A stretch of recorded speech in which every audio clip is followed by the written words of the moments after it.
कैसी हो दीदी?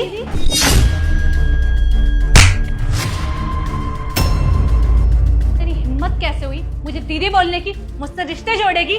तेरी औकात क्या है मेरे सामने? दीदी, आपने इतनी सी बात के लिए हमें थप्पड़ मारा। अबे ओए, इतनी सी बात नहीं है, ये बहुत बड़ी बात है। तू एक मामूली सी 2 कौड़ी की नौकरानी है और तू मुझे दीदी बोलेगी? मेरा स्टैंडर्ड ना इससे बहुत ऊपर है। तूने दीदी बोल के मेरी बेइज्जती करी है, समझी? ठीक है मैडम। और सुन मेरी बात, आऊं या जाऊं यहाँ से, मुझसे मैडम बोलेगी और नमस्ते करेगी। और जब मैं अंदर आती हूँ ना घर में, तो मुझसे चाय पानी की भी पूछ लिया कर। काम कर अब अपना। ठीक है मैडम। अरे बेबी, एक बार इस पागल से ये तो पूछो कि इसे दीदी बोलने के लिए किसने बोला? हाँ बेबी, तुम सही बोल रहे हो। अबे ओए, एक बात बता, तुझसे किसने कहा है कि जो भी यहाँ से अंदर आए उससे दीदी भैया करके बात करनी है और नमस्ते की जगह उससे हालचाल पूछने हैं? वो करण भैया है ना, उन्होंने बोला है मुझे। करण भैया, इन्होंने ना दिमाग खराब करके रखा हुआ है। अपना स्टैंडर्ड समझते नहीं है। इन 2 कौड़ी के लोगों को हाथ पकड़ाते हैं और फिर सर में बिठा लेते हैं। ये जानते नहीं है कि इन लोगों को कैसे ट्रीट करना चाहिए। ओए सुन मेरी बात, करण भैया ने जो कहा है ना, वो करण भैया पे लागू होता है, मुझ पे नहीं। अगर मैं आऊंगी तो मुझसे मैडम करके ही बातें करनी है, समझी? काम कर अपना।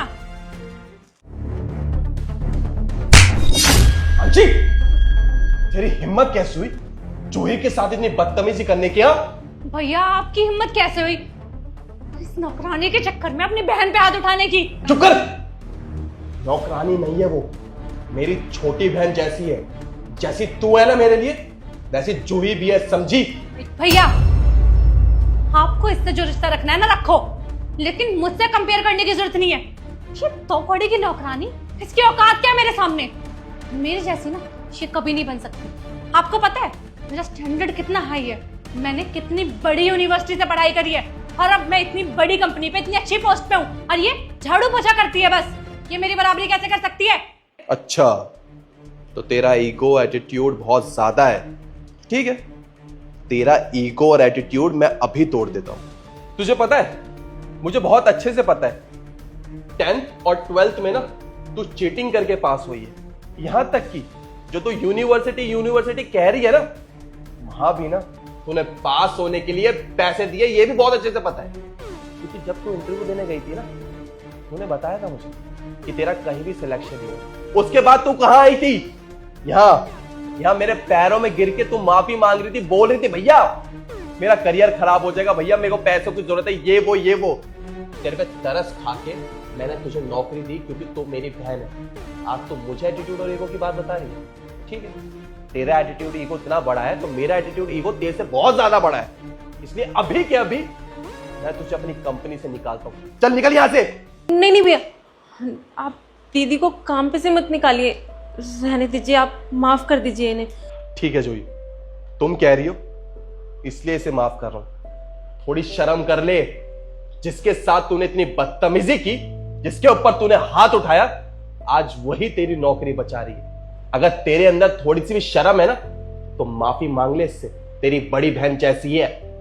दीदी मुझसे ना गलती हो गई, मैंने आपके साथ बहुत बदतमीजी की, आपके ऊपर हाथ उठाया, पर आज के बाद मैं कभी ऐसा नहीं करूंगी। प्लीज मुझे माफ कर दीजिए।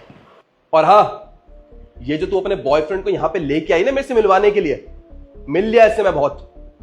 अब ना इसे इसके घर छोड़ और तू जल्दी से ऑफिस पहुंच। और हाँ, अगर तू मुझे ऑफिस में बात करती हुई या काम करती हुई नहीं मिली ना, तो तेरे लिए मेरे से बुरा आज कोई भी नहीं होगा, समझी? चल जा। जी भैया, चलो। जूही, अपनी बहन की तरफ से मैं माफी चाहता हूं और मैंने उसे समझा दिया है, आज के बाद ना वो तुमसे कभी बदतमीज से बात नहीं करेगी और इनफैक्ट मैं कभी ऐसा होने भी नहीं दूंगा। उसे माफ कर देना। अरे नहीं, आप क्यों माफी मांग रहे हैं? हमें तो ये जान के बहुत अच्छा लगा कि आप सच में ही ना हमें अपनी बहन जैसा मानते हैं, बस कहने को नहीं। आपका बहुत बहुत शुक्रिया। ठीक है, फिर मैं भी ऑफिस के लिए निकलता हूँ, तुम भी अपना काम कर लो। और हाँ, खा लेना कुछ, हाँ आराम से। हाँ, हम खा लेंगे। ठीक है, मैं चलता हूँ।